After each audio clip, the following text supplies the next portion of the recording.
The Shining, directed by Stanley Kubrick, starring Jack Nicholson and Shelley Duvall. Shelley Duvall has a great moment at the beginning of this movie that I think is pretty underrated. That not only was very truthful, very realistic, but it also solved a big problem that Stanley Kubrick was having as he was adapting the novel into the film. Check it out. What sort of injury did he have? He dislocated his shoulder. How did he manage to do that? Well, it was just one of those things, you know, purely an accident. My husband had been drinking, and he came home about 3 hours late. So he wasn't exactly in the greatest mood that night. And, well, Danny had scattered some of his school papers all over the room, and my husband grabbed his arm, you know, to pull him away from him. It's just the sort of thing you do 100 times with a child, you know, in the park or in the streets. But on this particular occasion, my husband just used too much strength, and he injured Danny's arm.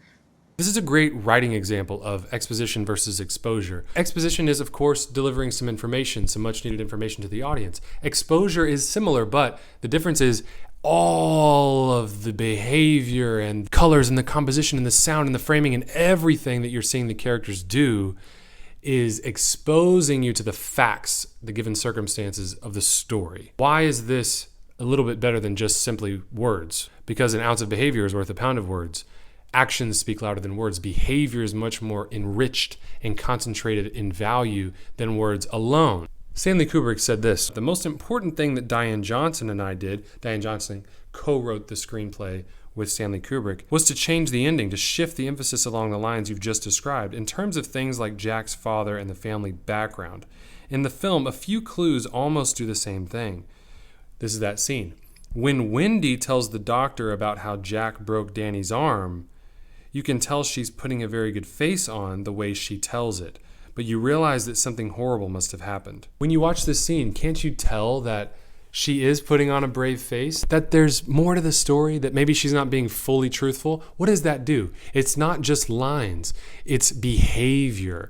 It's exposing to us, the audience, the dynamic of their relationship, that maybe she covers for her husband a little bit, that maybe she's a little bit more submissive to his overt emotional outbursts, that she's trying to constantly apologize maybe for him and make up for him. And that right there sets the groundwork not only for the violent outbursts that do happen in the film, it also foreshadows her relationship as the person standing between and protecting her son from the monster that is Jack Torrance. Here's Johnny. How can you do this? Get very specific about the relationships that you are acting in.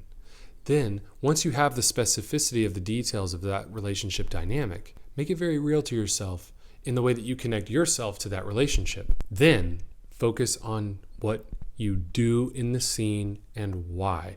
This always helps to have a really great directing collaborator who also is in charge of the story in a lot of ways. So work with them, compromise, find out what the nature of the relationship is, and then make choices to best bring the dynamics of that relationship out in the way in which you choose to do what you do in the scene. Because Shelley Duvall is not just saying lines.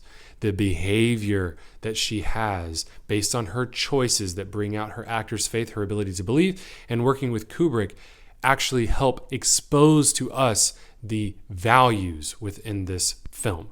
The values of the relationship, the values of the conflict, the foreshadowing and rising conflict within the story, and her character, who she is and why she does what she does. It makes us lean forward. It makes us go, what's going to happen next? And what Shelley Duvall really did was help make The Shining one of the greatest films of all time. Follow for more acting videos like this one.